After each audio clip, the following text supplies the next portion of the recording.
Welcome back to Gear Check Games. This is episode 2 of our Halo Combat Evolved playthrough. Again, I am joined by Joe, Dan, and our guest, Trent. Yes.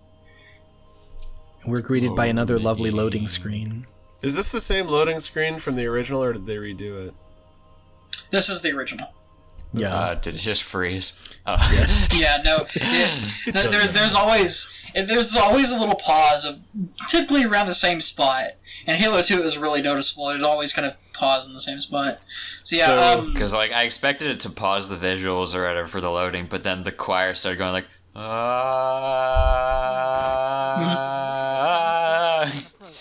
I skipped the crash, but our escape pod crash landed. You ripped it off of the fucking pillar there. Oh, my yeah. The curse word. You skipped the crash, Trey, just like the Ratchet and Clank remake. In big old air quotes. So yeah, this was you skipped the crash, and that's why everyone lived. Yep. This is really the first level. This is the kind of, okay, you're done with the first level, done with the introduction. Here's this alien world. World War I. Go crazy. Yeah. This is where the level design and like the mission of like what the designers are trying to do kind of comes into focus, because like it's all tight corridor action, not really hard battles on the Pillar of Autumn. But then you get to this, and it's like completely open, and there's like multiple ways to complete certain objectives, and like it's like really wide open levels. Well, yeah, and I mean for the time, this is pretty photorealistic. Like, yeah. Yep.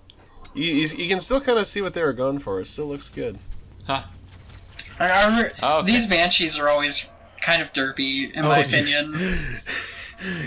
You're going to see some real fun AI piloting here in a minute. Yeah. So this is one of the first areas, right, where the speed of the elites can actually kind of take you by surprise. Yeah, like that. I was killed by grunts. I didn't even see them there. Can we just get like one game where they start the level by saying, maybe if we're lucky they'll think that everyone died in the crash and leave us alone, and then the rest of the level is just Chief walking through the level just totally unmolested by aliens. Yeah. If you watch a speedrun, that's basically what happens. Yeah, they're just like, we basically know how to run past you. Yeah. So, notably, this pistol looks rather small in Chief's hands. It is it hits like a truck. Oh, dude, yeah. You can one-shot any grunt you find with it. You can two-shot any hunter, and we haven't gotten to those enemy types yet. And if we fight jackals, you can if they don't have shields, you can one-shot them. So yeah, he just took down a light air superiority vehicle with a handgun. Yeah. Thing's a beast. You just shot down an X-Wing with a blaster. Yeah. That is actually pretty accurate for the analogies here of kind of what a Banshee is. I'm going into Halo 2, they massively nerfed the pistol. Oh, dude, yeah. The pistol in 2 is like close range, is like good for close range only, and in this one it's like not even good for that. If you pair it up with a submachine gun, it is. They overcorrected a little too much. Oh, yeah. Yeah. Well, additionally, I've heard the pistol is like the only weapon you need in this game. Yeah. That is very true. Same. In the second game, you can actually dual wield weapons. So they were... Trey mentioned in a previous episode, the noob combo. Yeah. The pistols that the Covenant use have an overcharge method that can deplete all of the shields of an elite or Master Chief in one hit. And so in Halo 2, they didn't want you to just be doing that from incredible ranges, so they toned the pistol down quite a bit. Yeah. It goes from this like 50 caliber Magnum to like a 9mm. If that, like... Yeah, like it's... The pistols are kind of a joke in Halo 2. It doesn't even have a scope on it like this game. Yeah. This thing is like... So the scope is like Master Chief's inbuilt armor just doing the scoping. Yeah. But, yeah, it's... They kind of knee-jerked the pistol in the second game. But thankfully, the second game... The energy shield protects against fall damage, too. Yes, it does. Kind of. Depends on how high you jump. Yeah. So fall damage is kind of dealt with in two ways in this. Yeah. There is fall damage, but if you fall for a certain period of time, you just die. Yeah, there's a really wonky fall timer, and I abused the hell out of it later on. Yeah, it gets even more abusable You'll know how in Halo far 2. it is because if you fall for long enough, Chief will just go into like a falling animation and go, whoa! Pretty much. Is this supposed to be Banjo? Maybe. Oh yeah. So this game, I don't know if other Xbox games did it, but the further away you get from your team members, they actually get quieter. Yeah. Yep. Like it's a little touch, but it's like, oh, that's kind of realistic. I love how even though they were just like talking to their teammates, they still like point their guns at each other. Yeah, that is not good gun etiquette. Speaking of which, we need more games that have like VoIP systems that are like distance based. Yeah. Because that leads to some like fun stuff. Welcome to Arma. Oh yeah. Well, yeah. So like this structure, we have like all the guys that landed in this landing craft, similar to ours, near it. You're trying to protect them in this structure, and you just get wave after wave of dropships. So it's kind of an auto scroller type of level. And there is ways to skip two of these if enough of your human buddies have died already, but typically only speedrunners or people playing on Legendary do that. So I'm not gonna pull a Pikmin and sacrifice a bunch of dudes just to get through this level. You're learning. Yeah. I'm trying. Trey is learning the value of human life. I love they open the doors of the dropship and there's like all these seats and only two of them are occupied. Yeah. There's just like a grunt and an elite sitting next to each other, like their legs crossed, hands in their laps. They're the bench warmers. Yeah, The two guys they thought they weren't going to have to send in. This version of the Phantom is a little claustrophobic. Oh yeah, I'm glad they used the Phantom 2.0s in Halo 2 and 3. They're way better looking and just like more versatile. These are, not a bad design though for what the Covenant was doing. Yeah. Relatively cheaper to make, still carries a significant crew complement. Yeah. Isn't And one of these are actually significantly faster than the bulkier Phantoms because bulkier Phantoms are more gunships than anything. Yeah. So I assume the turret on that Phantom is supposed to be for like defending or like clearing out and defending the LZ while they drop the guys. Yeah. But it's just not doing its job at all. No. Well, it did take a couple pot shots at Trey. You see those bolts there were at Trey, kind of behind him. On Legendary, those things can kill you in like one shot. Oh yeah, you must utilize cover way better in Legendary mode. Yeah. Additionally, one thing I also wanted to mention is this part can actually be skipped if you're playing co-op, because you can boost over the spot that you're supposed to normally ramp a vehicle over. There's like a little gap. Oh yeah. So you The don't have to music do this started section. up, I'll be honest. I thought you were editing in the Indiana Jones theme. I was like, oh boy, what's gonna happen? Oh no. It's like, Nope. nah. Halo actually just has a pretty solid soundtrack. Yeah, that's one thing I wanted to say in the first one, but we're getting like the good tracks, level 2 and forward. Halo's 1 soundtrack is stellar. I mean, the original trilogy soundtrack is. What's that, Joe? I've got the audio pretty low as we're watching this, but is there music like? Is it kind of like Half-Life where it plays at like certain points and then goes away? Yeah. Kind of. So Man, this really is quite a versatile soundtrack. yeah. So we got country western Yeah. So. and cantina bands. So this track that I'm playing, because inevitably, I'm gonna die a couple times here. Those are the elevator themes from Halo Reach. I see. Notably, Trey is playing on heroic difficulty, which is the second to hardest, and it's certainly not easy. No, like enemies have a little more health. They're a little smarter. They hit you a little more often. Like especially the grunts. Like he was shooting those little purple shots at me. Those kind of are like homing homing shots, and if too many of those group up on you, they'll all detonate at once, and they'll either just kill you or do like half of your health and damage. Yeah. The Needler is such a strange gun. Like, I don't like using it a lot because it's incredibly situational. It's really bad in the first one. Yeah.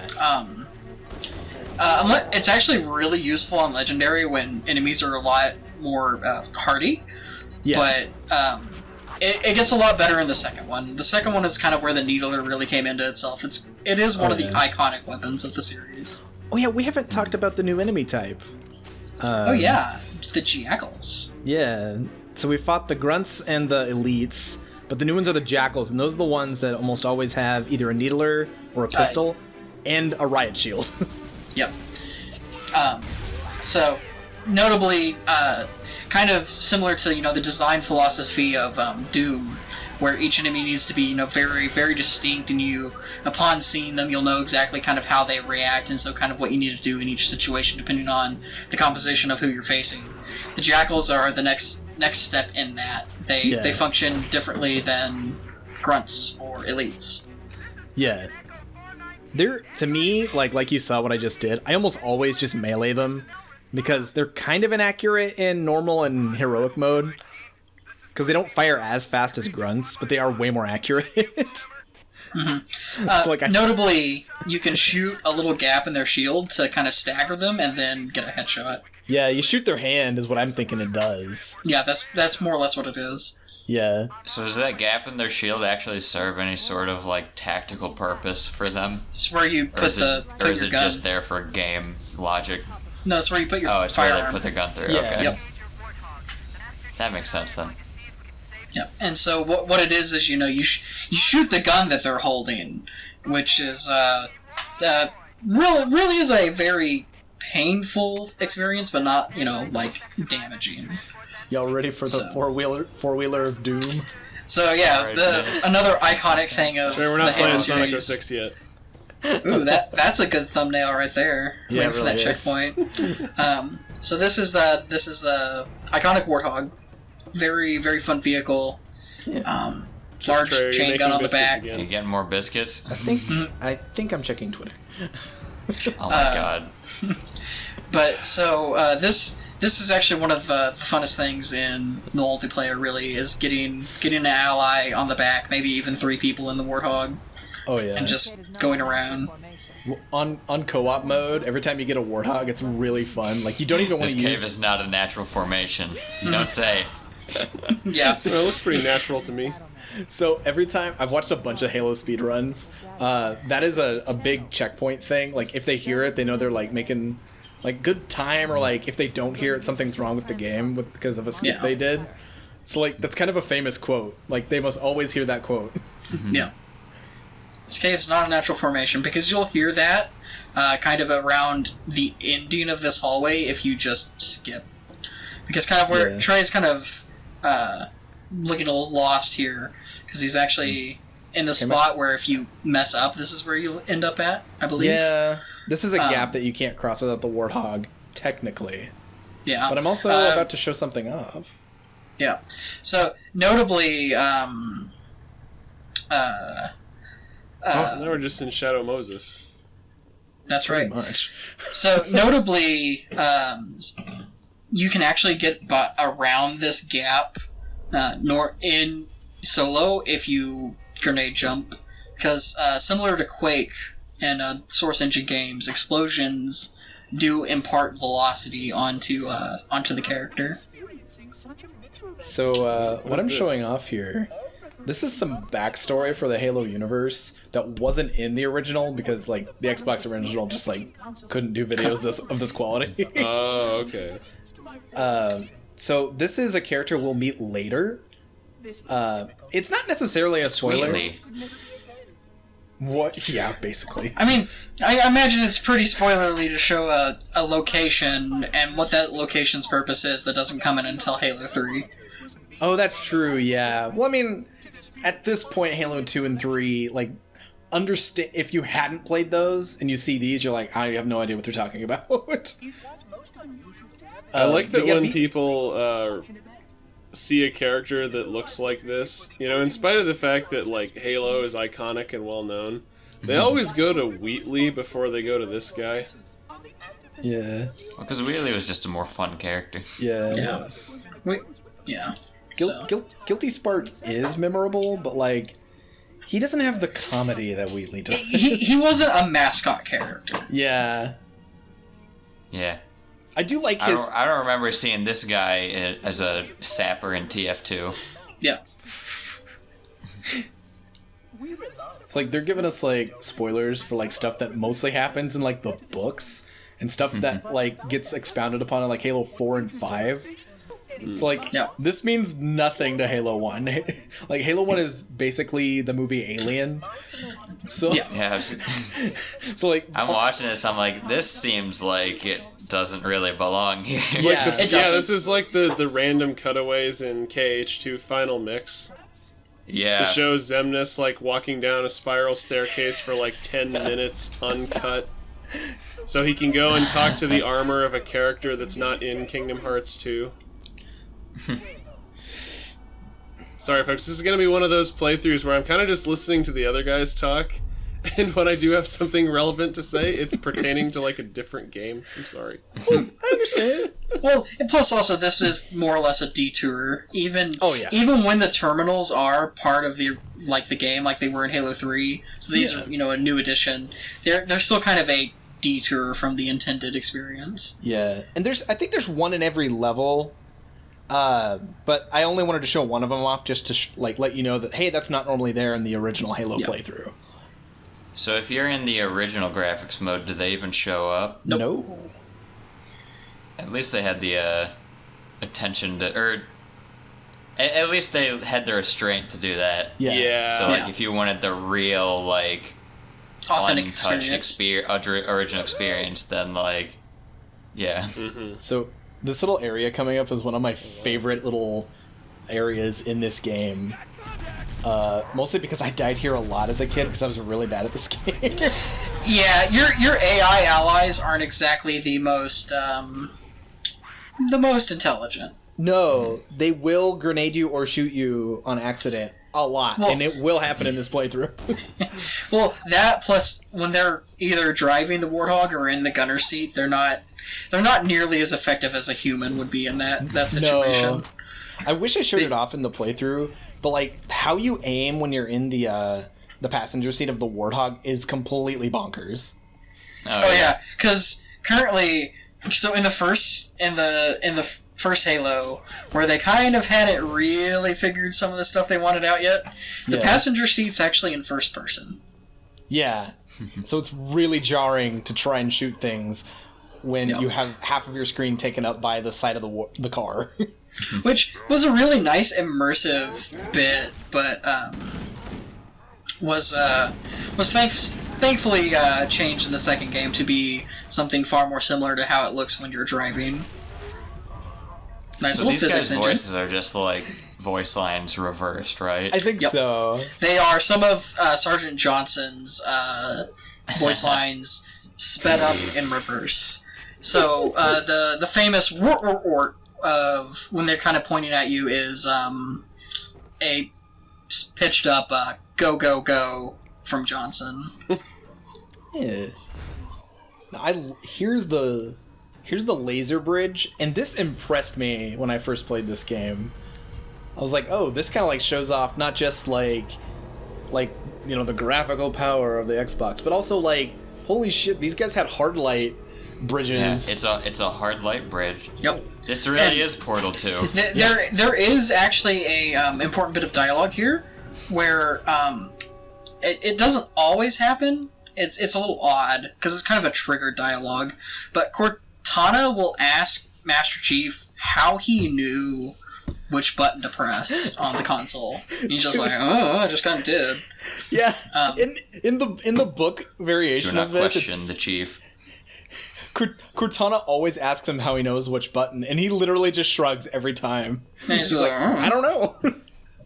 It's a little hard to complain about things like this because, they were decent enough to include the original visuals as an option, but Oh, never mind, your guy's still alive.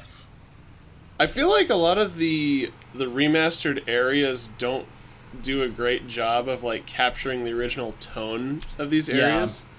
Like they look very nice, certainly. And if that was your first experience with the game, like you would think nothing of it. But like, I'm getting as someone new to the series, I'm getting kind of an eerie vibe from this area. Like it's very dark, kind of hard to like navigate. Yeah. But then when you go to the new graphics, it just gets like all washed out in like blue and like bright colors, and like completely changes the tone of the area. Yeah. There's a jungle level later that I will show off both graphics that does exactly that. It's like, whoa, this is two different games right here. And like, I'm not gonna like call them out for doing something like that, because again, they did include the original visuals as an option. But like, it's just kind of odd that I don't know. Track. Yeah, the remastered graphics definitely are kind of going more towards like, so this like Forerunner places are more blue, sterile, gray, well lit. So the anniversary graphics are far more towards like a design style sheet than like going for any sort of effect. Unfortunately. So the goal here. I've said this. I've talked your ears off multiple times off camera about this, but like, it's just a perfect example of like, it's amazing how much more you can like get away with and how much more people will be fine with if you make a remake as like just an additive thing rather than trying to replace the original. Okay, see ya, dude. You've served your country well. Is that the Halo equivalent of betraying Yoshi in Mario World? Yeah. Yep. That was honestly, I could not have asked for a better transition out of my point. So now get back to what you were saying, Trey. The point of this level is to rescue 3 groups of soldiers that landed with you in different landing pods.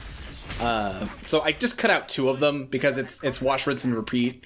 And the other 2 are sniper sections, and this one's your good old running gun. And I was like, I'll save the sniper sections for level 3 because that's where they really take off. Yeah, the sections, the other drop pod sections in this one are a bit like they're fun to play because they offer like a really interesting like elevation difference in the combat.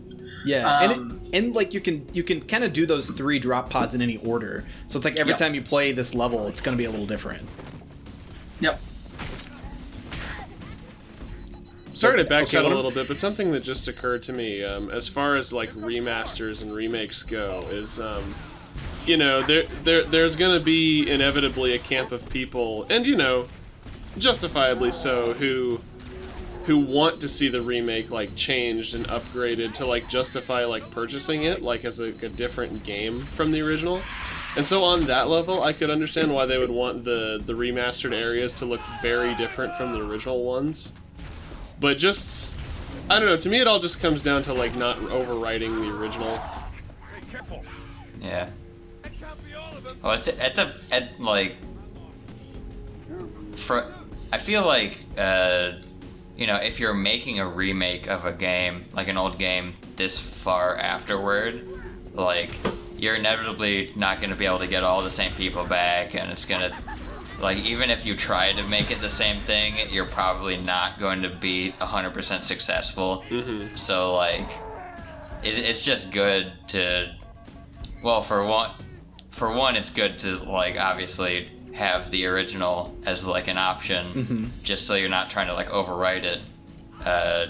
But, like, at a certain point, it might even just be, easier to just embrace that it's not going to be the exact same thing and try to, like, come up with a new vision, or, like, an altered vision. Kind of like if you're also, like, including that original as an option. Yeah, kind of like the Resident Evil remake. Yeah. Where, like, in that case, you could almost argue that, like, the remake is closer to, like, the director's vision than the original was, just because of, like, the limitations they had to deal with at the time. Yeah. Well, that's the other thing. Like, a remake is a great opportunity to, like, make a game that's, like, closer to what might have been originally intended. Yeah. That might have been, like, not possible because of hardware. By, like, looking at concept art or old, like, production materials and going off of that rather than the game itself. Yeah. Which is another, like, interesting way to do it. which is kind of how I wish they did the Link's Awakening remake, but I'm not going to get into that. Yeah. Oh my god. On the flip side, though, you know, only the developer really knows like what they originally envisioned and what they weren't able to include. And for a lot of people, like, you know, making changes to like adapt the art to be closer to the developer's original vision makes it like less successful for them. Like the classic example, of course, is like the Star Wars special editions, where like, you know, it seems to get a little bit very audacious here. It seems that George Lucas didn't really understand like the characterization of Han Solo, you know, to beat that thoroughly dead horse. But like, you know, you get stuff like that where it's like, well, I didn't mean him to be like that. It's like, well, that's how he was in the movie. Like that's how he was, you know, when we grew up with it. So, for the record, that the interaction of dropships there. Sorry to interrupt the discussion, but for the record, that interaction of dropships there was not supposed to happen. No, it wasn't. that Phantom was supposed to have left far earlier, but its script sometimes gets delayed. Yeah. And so it'll just kind of fly around with its doors open and clip through the dropship you're supposed to get on. Is that a common occurrence, or is this a pretty like technically sound game? It's a kind of common occurrence, particularly for things that are supposed to be more scripted, like those drop ships, where it's just like once they get kind of out of a spot where they think is supposed to be out of view, they just kind of stop carrying. If you watch speedruns, collision is all over the place. Oh yeah, here's a little bonus footage? a little special something. Nice. Yeah.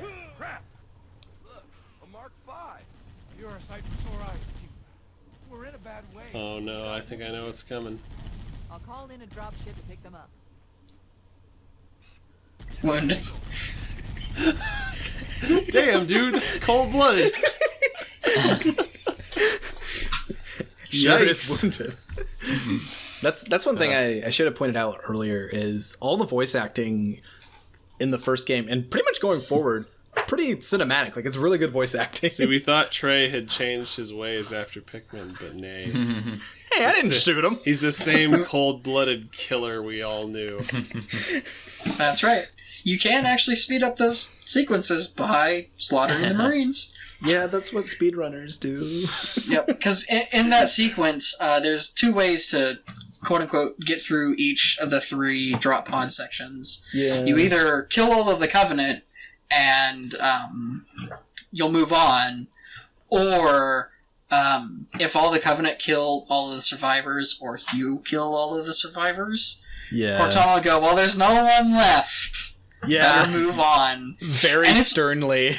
Yeah, and it's always really funny whenever it's your hand that's done it, because it works, that voice line works both as a unfortunate we didn't do our job right, and wow, you traitor. If you're playing on Legendary, you'll hear that a lot. Yeah. Well, we've rescued all the boys, and we gotta go. It's now that level ended in evening, so we gotta go do our obligatory night mission. Oh yeah. Hope you guys were ready for some forced stealth. Yeah. I'm always ready for some forced stealth. Bye, y'all. To close out that whole remake conversation, really it all comes back to a lot of those problems aren't really as much of issues if you give people the option to experience the original if they want to. So good job, Halo. You made a good remake. Exactly.